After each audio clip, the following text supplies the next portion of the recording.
Umunsi mukuru w'abadamu canke iyo lo 8 mars ari umunsi mukuru wo kwigenga kuba mama bakaja mu tubare abagabo babo bakaba aribo bateka bakoza abana bagakora imirimo yo muhira.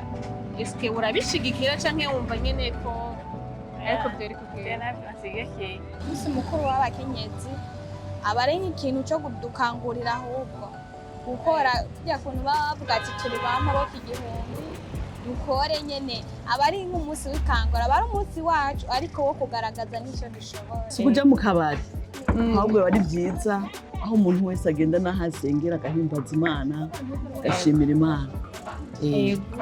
Cyangwa akaja uri umuyisilamu ukaja gusenga ukaza gusara cyangwa mu nzu ugashimira Imana. Nimba ari yo fanta ugasohokana n'umutware wawe, ego nawe afise gusohokana n'umutware wawe ukamusohokana akagukeza nawe ukamukeza. Muri make hari abantu bawucyoza kandi atari ko babiri.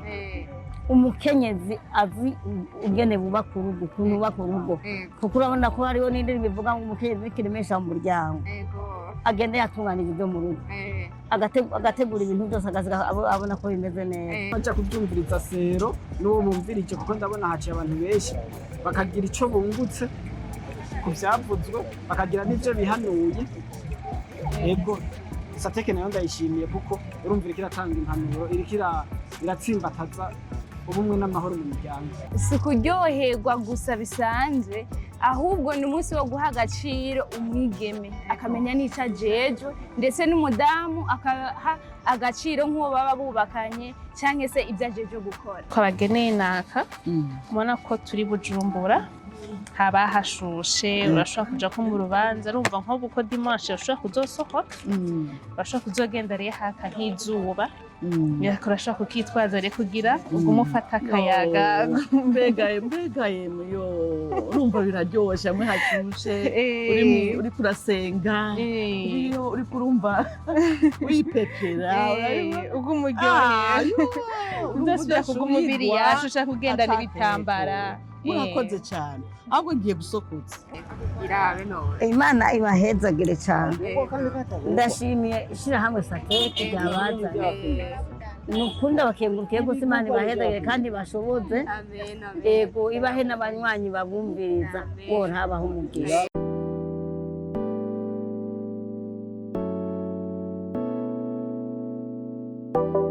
Hello, hi. Uyu munsi rero nk'uko mubibona twagiye kuri terrain kugira ngo tubashe kwegera abanyagihugu badukurikirana ku ma réseaux sociaux atandukanye. Tugire tubabaze utwazo dutandukanye tubabaza ko bazi sateke Tubabaze yuko umunsi mukuru waba wegereje bawuzi ico bawuziko. mugumane natwe rero kugira ngo mwumvirize inyishu baduha hama turongera tubabaze n'ingene bawuhimbaza.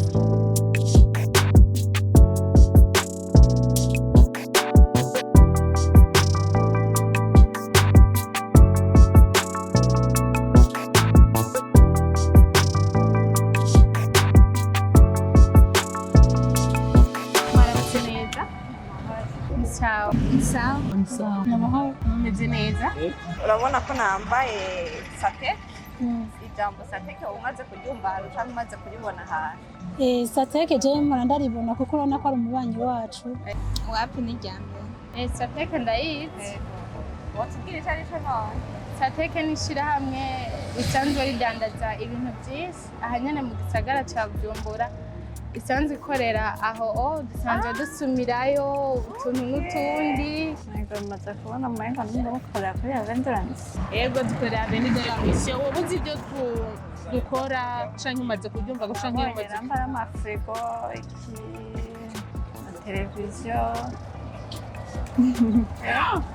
yabitoye nibyo nabibonye no kuri TikTok. Yego hose turakorera TikTok, Instagram, Facebook, YouTube hose uradusanga hose ni sateke Burundi. Ndumva bavuga yuko ari ibikoresho byiza. Ni ishirahamwe ridandaza ibikoresho bikoresha umuyagankuba. Ego urumva nk'amateleviziyo amafrigo amakonjerateri amakafetiere. Ubu rero turi mu kwezi kwa gatatu ngira murabizi. Turabizi. Wabuze umunsi mukuru twimirije? W'abakenyezi. Uwo munsi ndawuzi twimirije umunsi mukuru wa 8 mars. Umunsi wagenewe umwigeme cyangwa se umukenyezi. Two turitegura guhimbaza umunsi mukuru w'abakenyezi. Ikintu w'imarse niki kuri wewe n'umunsi mukuru ufata gute? Urakenewe mu buzima bwacu canke ntukenewe? umunsi mukuru w'abadamu basi w'abamama je kuri jewe hari igihe ndawufeta n'igihe ntawufeta me ubuyeho ho nzowufeta kuko ushitse ndi umudamu n'umufasha wanje tuzoba turi kumwe. Iyindi minsi numva wari ukiri inkumi. ahandi nari nkiri inkumi ahandi naho uranefase nahise umubebe mutoya ntidakunze kumva muhira. Lewi Marse kuri jewe numva umenga nta birebire kubera ko ntari umukenyezi. Umva kuri wewe uvuga ko uraba abakenyezi bose. Numva ko uraba abakenyezi bubatse ingo zabo. Insiguro ndawuha ni uko Imana yiyumviriye ku bakenyezi. Kera umukenyezi wamenga nta jambo afise ntiyasohoka ngo aje nahabona abandi bamubone. Yaguma ari ukwama mu bana no mu mirima no mu rugo. Mugabo uwo munsi mukuru atuma abakenyezi begerana bagakoranira hamwe bakaganira bakaryoherwa bagashima Imana. Umunsi mukuru w'abakenyezi aba ari igihe cyo guhimbaza kwishima kuri umukenyezi mu rugo wubatse neza ko ufite abana. Tukawuhimbaza nyine tunezere ko turi abakenyezi kandi abakenyezi bashoboye. Uwo munsi urakenewe kubera ko bavuga ngo yindi minsi yose yagenewe abagabo. Uwo munsi rero kubona twarawutombeye nka twebwe abigeme n'abakenyezi bisaba yuko tugira ikintu kidasanzwe ku buryo uzogera no ku wundi mwaka uvuga ati ku mwaka nakoze ibi, ku wundi mwaka naho nzoba ngeze kwibi n'ibi. Rero uwo munsi urakenewe cyane, ariko hariho abantu baca bawukoramo ibitagenda neza, ariko byasaba ko ukora ikintu cy'agaciro kandi kizagufasha n'umuryango. Lewi Marse je ku ruhande rwanje novuga ati umunsi mukuru uzana nk'agateka ku bakenyezi na cyane cyane ko bagarukiye nk'agateka k'abakenyezi nko muri no minsi. Tuvuga ati ni umunsi w'abakenyezi bivanye n'ingene bari mu myaka yeze bari batagateka bafise mu ngubu hariho umunsi wabo wabahari. Tuvuga ati ni umunsi mukuru wacu. Umunsi mukuru w'abakenyezi isiguro nka jewe ndawuha nibaza yuko kubera kare umukenyezi wamengana umuntu ari hasi y'abandi bantu. Nibaza abantu mu kuwutegura bawuteguye kugira ngo umukenyezi yiyumve umukenyezi yumve ko ari umuntu w'agaciro. Eske Lewi Marse kuri wewe nk'umuntu w'umugabo hari icyo uvuze kuri wewe? Urakivuze cyane kuko usanzwe ufise umukenyezi. Urumva asanzwe ufise umukenyezi urafise n'icyo uvuze cyane. Ncamenya ibyo akora uko ameze nkavuga ati abakenyezi barakwiye agateka. Umunsi mukuru w'abadamu canke iyo Lewi Marse ari umunsi mukuru wo kwigenga ku bamama bakaja mu tubare abagabo babo bakaba aribo bateka bakoza abana bagakora imirimo yo muhira. Eske urabishigikira canke wumva nyene ko ariko byari kugenda? Navyo nsigaye yego no umunsi wo kwigenga w'abadamu, ariko ntufate ibikorwa byose ngo bihereje umugabo ngo urabimuhebeye. Je novuga ati urafata ivyo bikorwa ukabikora hama uwo mwanya wo kuryoherwa ukagenda ukaryoherwa. Oya gikuru je ukuntu ndabyumva umunsi mukuru w'abakenyezi aba ari nk'ikintu cyo kudukangurira ahubwo gukora kugira kuntu bavuga ati turi bamaboko igihumbi dukore nyene. Aba ari nk'umunsi w'ikangura, aba ari umunsi wacu ariko wo kugaragaza n'icyo dushoboye. Umukenyezi aba akwiye kunezerwa nyine nk'uko ari umukenyezi ko yashoboye kubaka. Ikindi cya kabiri aba akwiye nyine kwifata neza nk'umukenyezi nyine kirumara mu rugo ukereka umushinga nawe wawe ko ubishoboye. Si kujya mu kabari ahubwo biba ari byiza aho umuntu wese agenda n'ahasengera agahimbaza Imana agashimira Imana.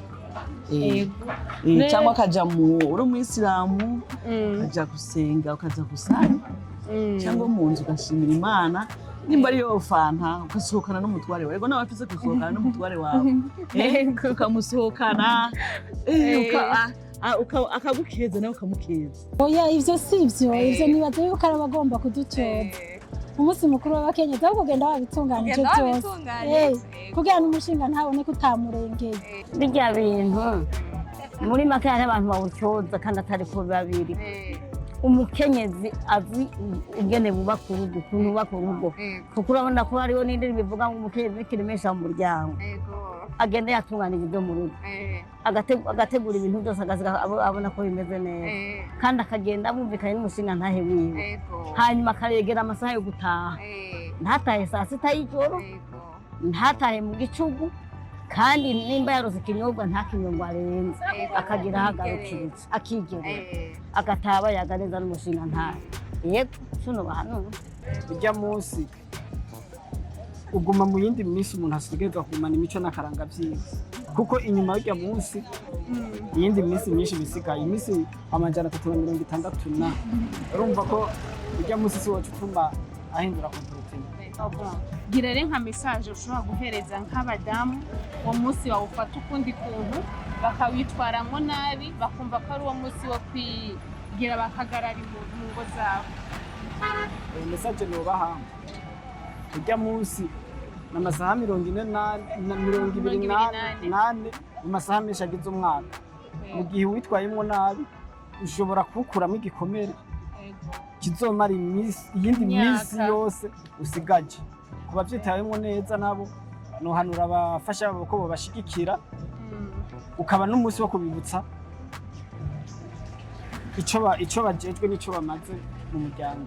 Mboje ndacyari mwigeme ariko nk'umwigeme campamagarira abandi bigeme bagenzanje kugira ngo natwe tugire ikintu duteguye tuzokwama turiko turibuka. Kubera hari igihe uza gusanga umuntu acicaye avuga ati mfise utwomba ndiko ndakora hirya no hino. Rero muciye muhahurira n'abandi bakobwa cyane n'abandi badamu muri kumwe urumva ko bari ibintu byiza kandi by'agaciro. Ndetse no mu bandi badamu bakora ibitandukanye barawuhimbaza kandi abari byiza cyane. Si kuryoherwa gusa bisanzwe ahubwo ni umunsi wo guha agaciro umwigeme akamenya n'ico ajejwe ndetse n'umudamu akaha agaciro nk'uwo baba bubakanye cyangwa se ibyo ajeje gukora. Okay, reka dufate kuri aba bakenyezi. Urafise umuvyeyi, urafise mama wawe? Ndafise mama. Mama wawe arawuhimbaza? Awuhimbaza gute? Aragenda n'abandi bamama bakaryoherwa ibintu nk'ivyo nyene hama bagataha. Umunsi wa Lowimasi uzowuhimbaza niwo waba umumama? Niyo nawe umumama nzowuhimbaza ariko ubu uyu umenga ntiharagera. Urakoze Stella, umwanya. Hama urumva ibibazo byari bitatu, yari kukubaza ko uzi sateke, kubaza ko uzi Lowimasi, hama ukatubwira ngene uwuhimbaza. Mugabo watubwiye ko ari Lowimasi wowe utawuhimbaza ariko sateke wayitoye. Rero twaguteguriye agashimwe tuguha. Aka kantu urakazi? Ndakazi. Kaventiratero no kubijumbura hashushe? Harashushe rwose. Urakoze cyane. Urabe ko karibu. Nimuhave mumpa akagaragara. Ntiwapusanga akagaragara. Bashobora kugakurayo ndabona kari kamwo. Na kable. Ego na kable bashobora gusaza. Ibiro byose biriyo muri sate kurabizi wewe naho uri umukiriya wacu. Esanse ndabizi. Hama urumva ko gakora. Wow. Uraryoheye cyane rwose. Agashimwe kacu twaguteguriye gude. Umva ko uri umumama ketetse umwana warakenera nk'amata baje kumugurira ku botike canke nawe ushobora kwitwaza ku kazi. Ni gude ya sateka. Ana ni gude nziza cyane. Ana yanditse ko sateka. Ni gude ishobora ushizemo ikintu gikanye kimara amasaha 12 kigikanye, ushizemo ikintu gishushe kimara amasaha 12 kigishushe. Bakari gude nziza cyane. Murakoze cyane. Murashobora kugira nk'akantu mutubwira mubwira abanyagihugu bari baradukurikirana cyangwa undi muntu message yose mushaka gutanga. Gusa ndabashimiye cyane kubona umwanya yumviriyeho ko hariko hagica abantu benshi mukampitamo mukashaka kumpa nk'aka gashimwe kuko aka gashimwe sinari kukaronka iyo mutampagarika kuko nariko ndihuta vraiment. Ariko merci beaucoup. Ku bantu batarakurikirana sateke canke batayizi bo babwira iki? Abantu batarayikurikirana rero yifuza nko kugura frigo televiziyo n'amakuru ndabonye murayafise yego turayafise yego bazoze kubashorera amafaranga kuri Turamisi. Okay, murakoze rero mugire umunsi mwiza. Murakoze namwe. Ko twabageneye naka mubona ko turi Bujumbura haba hashushe urashobora kuja ko mu rubanza urumva nko buko dimanche urashobora kuzosohoka urashobora kuzogenda rero haka nk'izuba urashobora kukitwaza rero kugira ugume ufata akayaga mbegaye yo urumva biraryoshe hamwe hashushe uri kurasenga uri kurumva wipepera ugume uryoheye udasubira kuguma umubiri yashusha kugenda n'ibitambara. Murakoze cyane ahubwo ngiye gusokoza kugira ngo mbega ego murakoze cyane gira nk'akajambo retekerera nk'abanyagihugu canke abantu bose bariko baradukurikirana muri make. Abanyagihugu bariko baradukurikirana aya masaha novuga ngo ndabakeje kuri uwo munsi mukuru.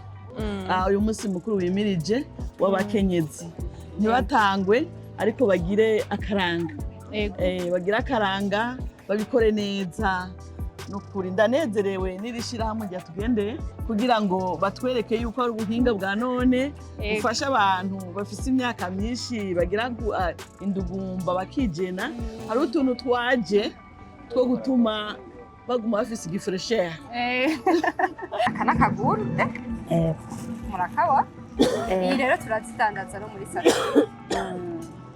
ziriyo hama yanditse ko sateke ngahanyo Ego.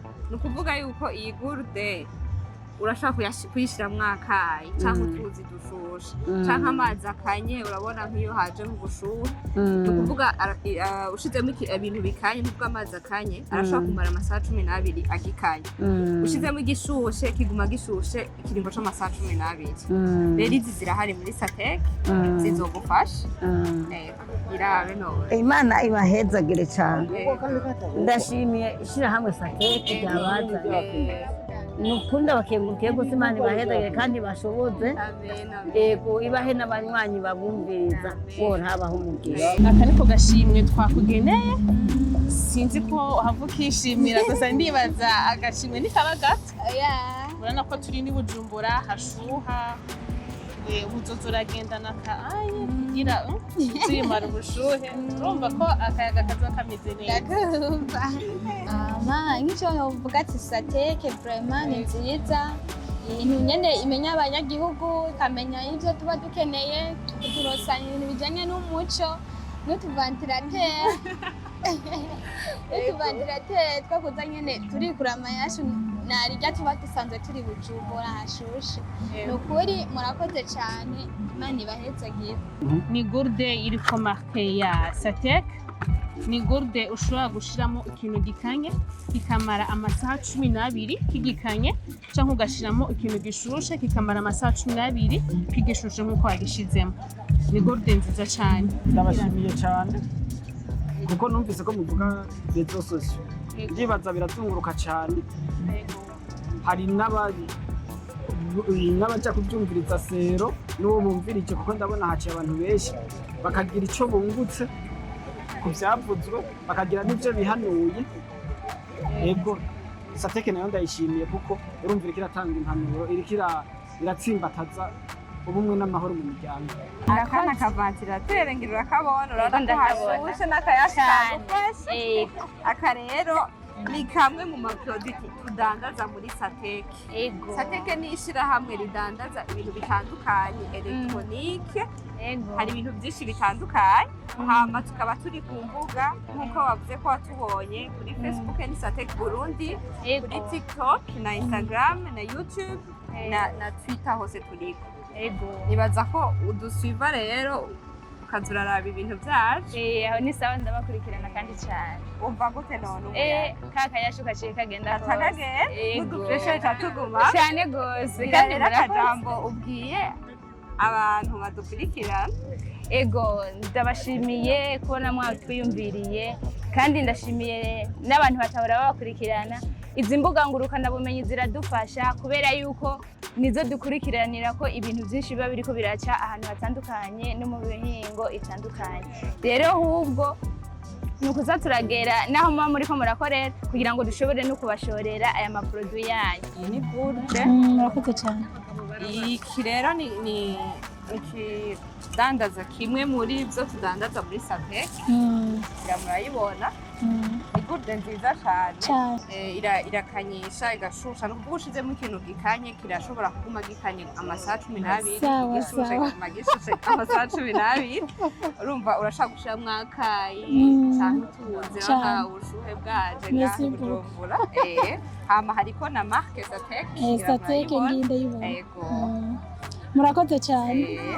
Rero Sapec we numvuza aho dukorera turanga kuri Avenue Mission Kugera no kuri Boulevard en face ya restaurant Oasis.